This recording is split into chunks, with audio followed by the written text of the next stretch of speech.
ንቀት መሆኑ ነው እያናገርኩት ታኝት ሄደ። ቆይ ሀና እራስሽ እንዴት ነው የምታዩ? እሱ ደግሞ ምን ማለት ነው?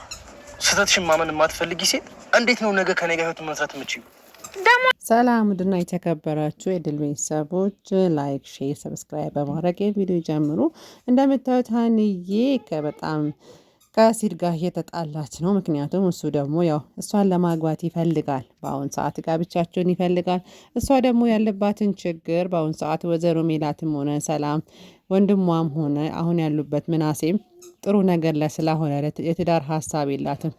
በአሁን ሰዓት አሲርና ተምቺያ በራሱ በአያቱ በቤተሰቦቹ ውርስ የተለያየ ነገሮችን እየሰራ ስለሆነ ገንዘብ ስላላቸው ሀንዬ እንዳታመልጠው ለትዳር ስለፈለጋት እንጋባ ስላት፣ እሷን ደግሞ አሁን አይደለም ግን ወደፊቱ መጋበታችን አይቀርም። እሱ ደግሞ ውስጡ ስጋት ገባ። መጀመሪያ ላይ ባለፈው ጊዜያቸው ላይ እሷ በአጋጣሚ ከእዝራ ጋር ታዋውቃ ነበርና በመሀል እዝራ ገብቶ ነበር በመካከላቸው።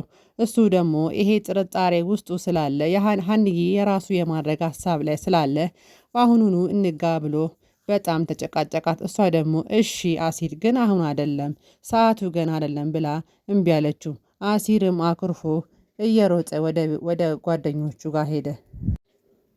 ምንም ነገር ስራውና ስራው እየሰራ ስላለ አቶ ኖላዊ ስራውን እየሰራ እያለ አንድ ወጣት ይመጣና አስገባኝ ይለዋል። እሱ ደግሞ ለማስገባት ፈቃደኛ አይደለም። ፍተሻ ሲያደርግለት የሆነ ልጁን ተጠራጠረው። ኬን የመጣኸው አይችህም እኮ አላቅም ሲለው ጠየቀው። አቶ ኖላዊ እኔ እዚሁ ነኝ፣ አዲስ ሲመጣስ ምን እየተሰራ ነው እዚህ ውስጥ ይለዋል። እኔ እኮ የውጭ ዘበኛ ነኝ እንጂ እዚህ ውስጥ ያለውን ነገር አላቅም። ዘበኛ ጠባቂ ከሆንክ ለምን እኔ እዚህ ጋር እንዳይጋ መከልከል እንጂ ታዲያ ለምን ወጣ ብለህ ከከተማ ወደ አዲስ አበባ እንዳይገቡ ለምን አትከለክልም ይለዋል። እሱም ደግሞ ተው አንተ ሰው ተመለስ ይለዋል። ከዛ ደግሞ ለዚህም ጉቦ ብሎ ጉቦ ብር አውጥቶ ይሰጠዋል። እሱም ደግሞ እኔ ኖላዊ ገንዘብ የሚባል ነገር አልፈልግም፣ በክሬና በሀቂ የምኖር ሰኝ ብሎ እሱም መከላከል ይጀምራል።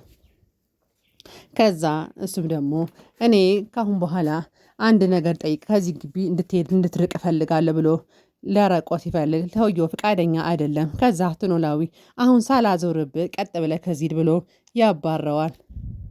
አሲርና ተምች ደግሞ ፈታ እያሉ ነው። ምክንያቱም እሱ ውስጡ በጣም ተአሯልና አሁን መጀመሪያ ጊዜ ተምች የሆነ ነገር ብሎት ነበር ስለ ሀንዬና አሁን ለማስታረቅ አንተ ሁል ታስታርቀን ነው አንተ አጣልተን አንተ ታታርቀን እኮ ላስታርቃችሁ ፈልጋለሁ አይ ብሎ በጣም እየጠጡ ነው ሁለቱም። ከዛ አቶ ኖላዊ ቤት ተመልሰው ያለውን ነገር ለፋንቲ ይነግራታል። የሆነ ሰውዬ መጥቶ እያስረዳኝ ነበር፣ ውስጥ ሊገባ ስል ከለከልኩት። ከዛ ገንዘብ ግቦ ውስጠኝ ግቦውን አልተቀበልኩት። ለምን አልተቀበልከውም? አሁን ሰዓት እኮ ሀብታሙም ሁሉም ሰው የሆነ ነገር ሲሰራ ገንዘብ ከፍሎ ነው እንጂ በነፃ አይደለም ትለዋለች። እሱ ደግሞ የዚህ ዓለም ነገር በሀቀኝነት መኖር ስለለመደ አቶ ኖላዊ ይህን ነገር መቼም አላደረገውም፣ እኔ በማተቤ አልደራደርም፣ ግን እኔ የምልህ የሚሰራውን ስራ ሳቃለን አለችው። እኔ ገንዘብ የተባለ ነገር የሰው ሀቅ አልፈልግ፣ በማተቤ አልደራደርም ብሎ አቶ ኖላዊ መለሰላት። ከዛ ሀንዬ ቤት ገብታ ተኛች። በጣም ከፋት። እቤት ስገባ ሰላምዬ እቤት ስገባ ሀንዬ ጥቅልል ብላ ተኝታ ነበር። ሀንዬ ምን ሆነች ነው? እሷ ግን እሱም ሆነ አላወቀችም ነበር። ሀንዬ ነች ተኝታ ስለነበረ ምን ሆነች ነው እህቴ? በጣም ከፍቶኛል። ምን ሆነች ነው ከፋሹ? ምክንያቱም አሁን አሲር በቃ በጣም እያፋጠጠኝ ነው። ተጣላን፣ በቃ የመጨረሻ ነው። መጣላትማ የለባችሁም ደግሞ ይሄ እኮ ብርቅ አይደለም። የእናንተ መጣላት እኮ እየነበረ ነው።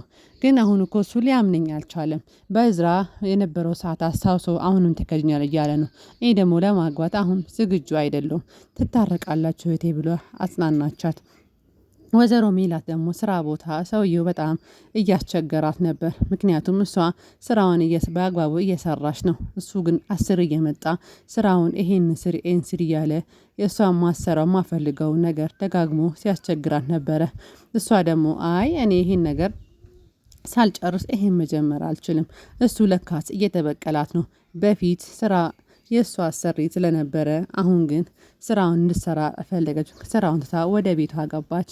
ልክ ቤት እንደደረሰች ሰላምዬ ቤት ነበረችና እናቴ ምን ሆነች ነው እንዲህ ፊትሽ የተቀያየረው አለች።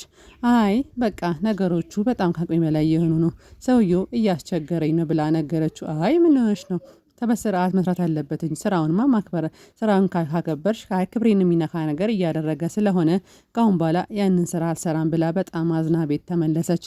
የድንብላል ወንድም ደግሞ ወደ ክፍለ ሀገር ሊሄድ ነው ያለውን ነገር ጨርሶ ተሽሎታልና ወደ ሀገሩ ሊሄድ ነው። ሁሉንም አመስግኖ ሊወጣ ሲል ሰላምዬ ባለፈው ላልኩ ነገር በጣም ይቅርታ ተናድጄ በእንቅልፍ ልቤ ብዙ ነገር ተናግሬ ነበርና ይቅር እኔ መቼም ክፉ ነገር እንዳረግሽም አላሰብኩትም ይቅር ብዬሻለሁ ብሎ ሁሉም ተሰናባብቶ የድንብላል ወንድም ወደ ክፍለ ሀገር ሄደ።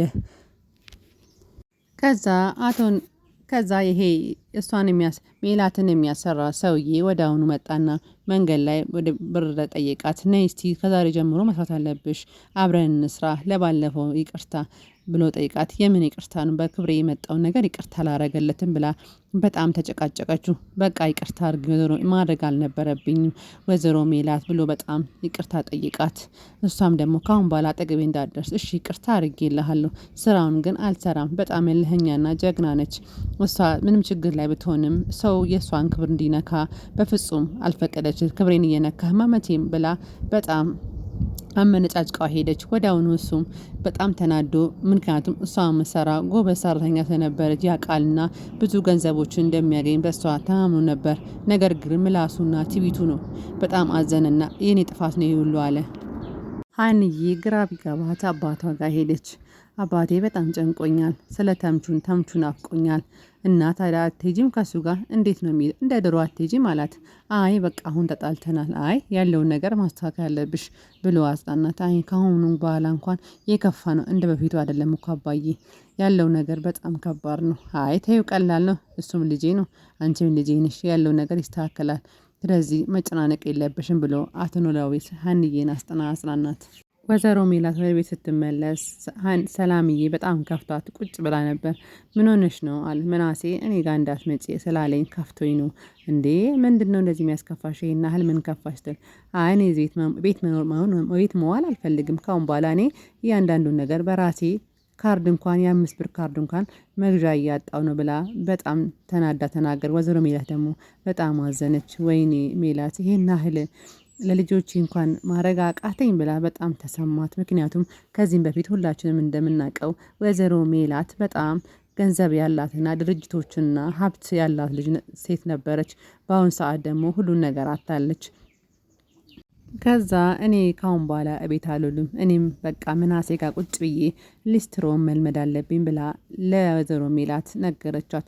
ወይዘሮ ሜላት ደግሞ ፍጹም ይሄን ነገር አታረጊም፣ አንቺ እኮ ሴት ነሽ፣ ሴት ሆነሽ ሊስትሮ ብላ ነገረቻት። ይሻላል እኔ ከሀና ጋር ብውል፣ ሀናም ስራ የላት እኔም ስራ የለኝ፣ ስለዚህ እሱ ጋር እየሄድኩ እየዋልኩ ቢያንስ ሊስትሮውን ተምሬ ሊስትሮውን እሰራለሁ ብላ ነገረቻት። ወይዘሮ ሜላት ግን በጣም ከፋት። ምክንያቱም ልጆቿ የነበሩበትን ነገር ስታስታውሰው በጣም ያስከፋል። ሁሉም ሰው ማጣትን ማግኘትን ከዚህ ድራማ መማር አለብን። የሰው ልጅ ዝቅም ከፍም ይላል። ነገር ግን ሁሉም ነገር ፈጣሪ ያለው ነገር ነው የሚሆነውና ሰዎች ላይ ክፋት ባናረግ መልካም ነው። ነገር ግን ወይዘሮ ሜላት ምንም ክፉ ያደረገች ነገር የለም። ብዙ ጊዜ በቅንነትና ሰዎች ስታግዝ ነበር የምናውቃትና አጋጣሚ ሆኖ ይሄ ደርሶባታልና በቀጣዩ የሚሆነውን እናያለን።